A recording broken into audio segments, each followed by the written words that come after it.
And Leonard was a brilliant man. I have to say, probably the only true genius I ever met in my life. He knew everything about everything. He spoke many languages. He, if you were talking to him about brain surgery and you were a brain surgeon, he would tell you things you didn't know about it. If you were talking about, you know, 14th century metallist, he would know more than you did.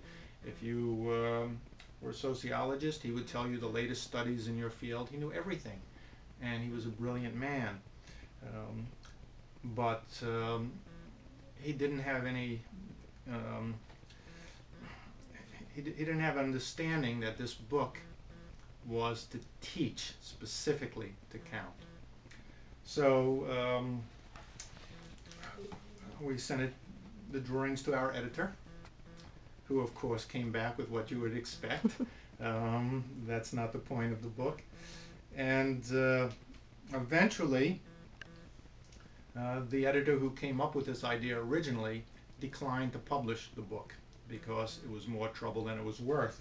In fact, she asked Leonard for another giraffe drawing, and he gave her another one. But again, spots didn't exactly match up. Um, and uh, and that went on and on, as far as how many teeth does the alligator, does the crocodile have? And of course, it needs to be the correct number. Um, so eventually, she declined on the book. Um, we did sell it to another publisher with a promise that the numbers would end up being correct.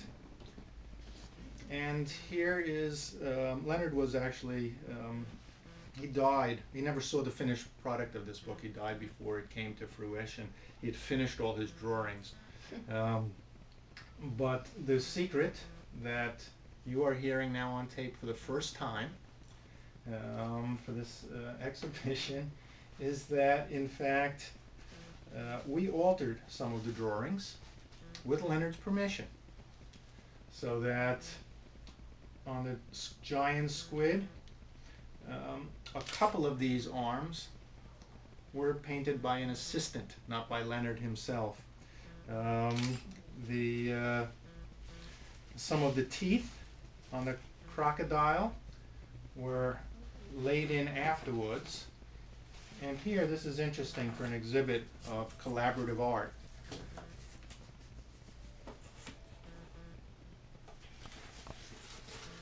Here is Leonard's zebra, a beautiful drawing.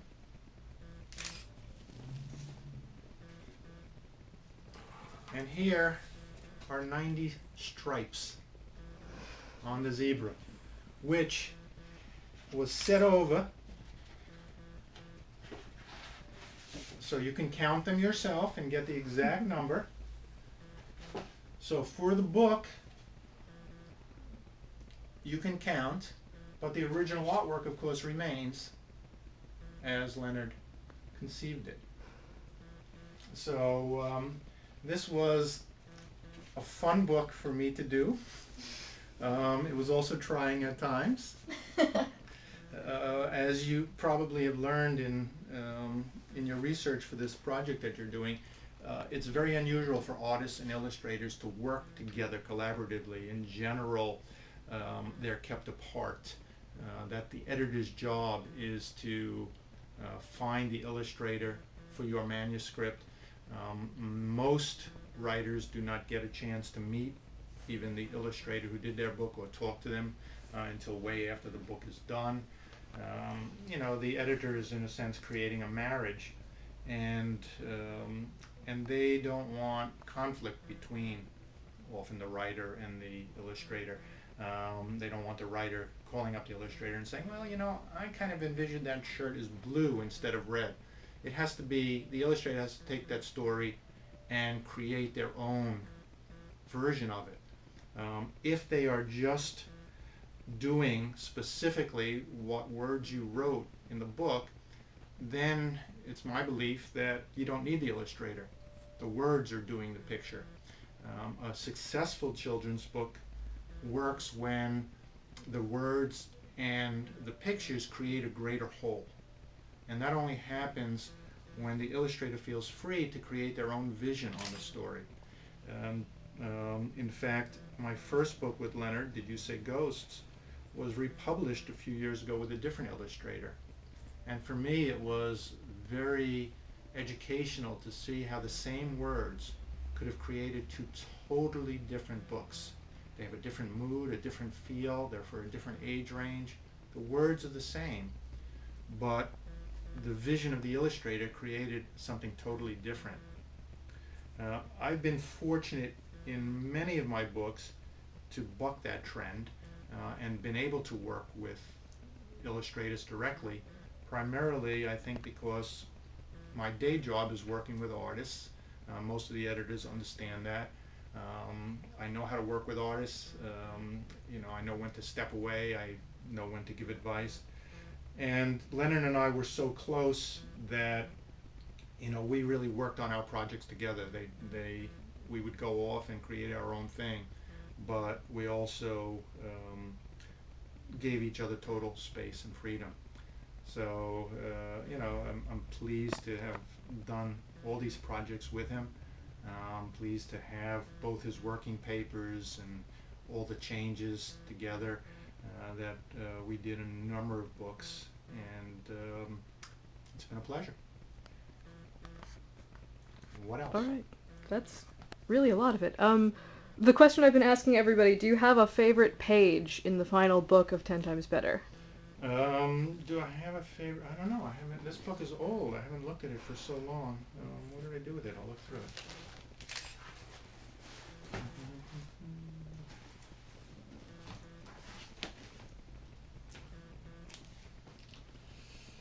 It's hard to remember these books that go back a ways.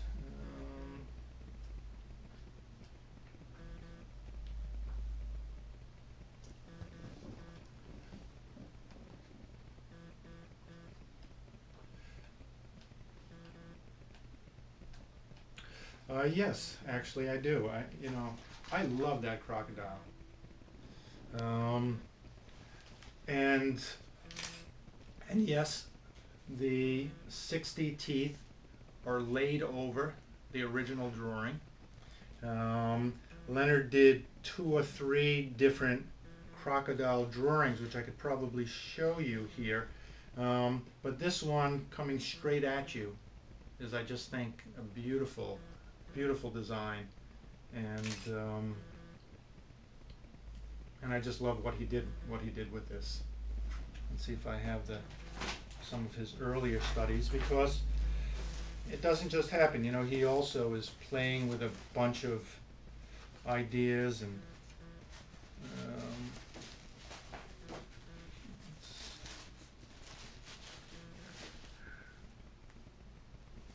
see if I have some of his crocodile studies.